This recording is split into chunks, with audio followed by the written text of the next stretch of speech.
doors, the Pacific Ocean glistened blue-green as far as the eye could see. "I love San Diego and this view," Lucian had said the day the realtor showed them the house.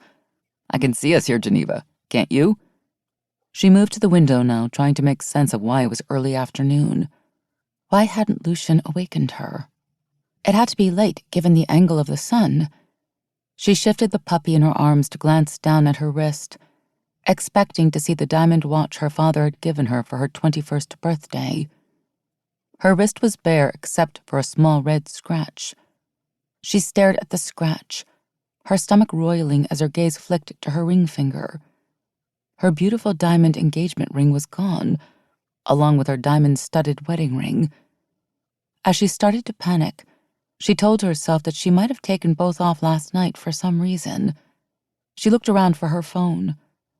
The house was so large that she and Lucian often called one another via cell phone from the different levels. Her phone wasn't by the couch. Her heart began to pound. That feeling that something was very wrong grew stronger with each step as she checked the lower floor for her phone and her husband. He wasn't in their joint office or the media room or their gym or in the sauna or the pool outside. Neither was her phone. At the bottom of the stairs, she looked up with growing trepidation. He could be anywhere in his huge place. 5 bedrooms and 5 baths. She'd argued that it was too large, but Lucian said he wanted lots of room for their family to grow. As an only child, she'd wanted that more than anything. But after what had happened with her father, she worried about spending too much. "We deserve this," Lucian had said. "I just want you to be happy." She didn't need a house to make her happy, she told him. "You're all I need." There were too many places in this house to get lost, she thought, as she headed for the primary bedroom with its spa bathroom, his and hers walk-in closets, and a sitting space large enough to do cartwheels. Maybe Lucian had drank too much last night and was still in bed. She recalled him making drinks at the bar downstairs, laughing with their friends. It had been their first party since buying the house. Before that, they'd lived in her apartment for a short time after they'd met because it was larger than where Lucian had been living, but she'd known how unhappy he was there. "We need a place of our own," he'd said. "I'm a chef. I want to entertain our friends. I need an amazing kitchen so I can cook for you."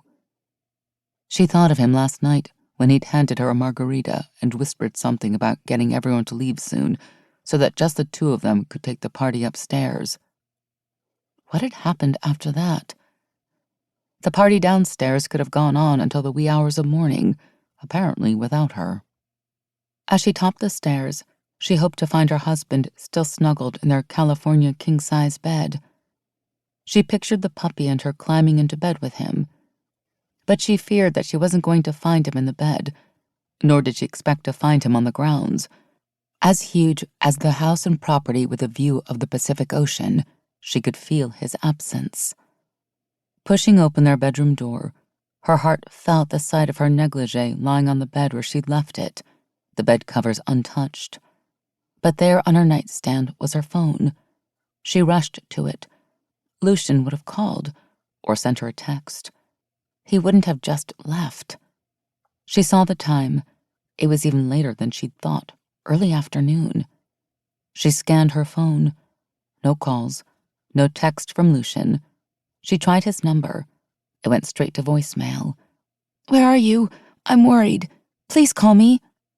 Worry and fear fought for control. Where was he? There had to be a simple explanation, one her befuddled brain couldn't grasp. Maybe he told her about his plans last night before she'd passed out on the couch and she forgot the details? That was so unlike her. But what other explanation was there? She glanced at his bedside table, where he always placed his phone, watch, and keys every night. All were gone, sending a fissure of worry through her even as she assured herself that he must have gone out and probably hadn't wanted to wake her. He'd been talking about trading in his car.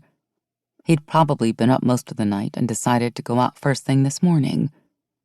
She wished he'd left her a note, though, but it would be just like him to come back with some amazing car to surprise her.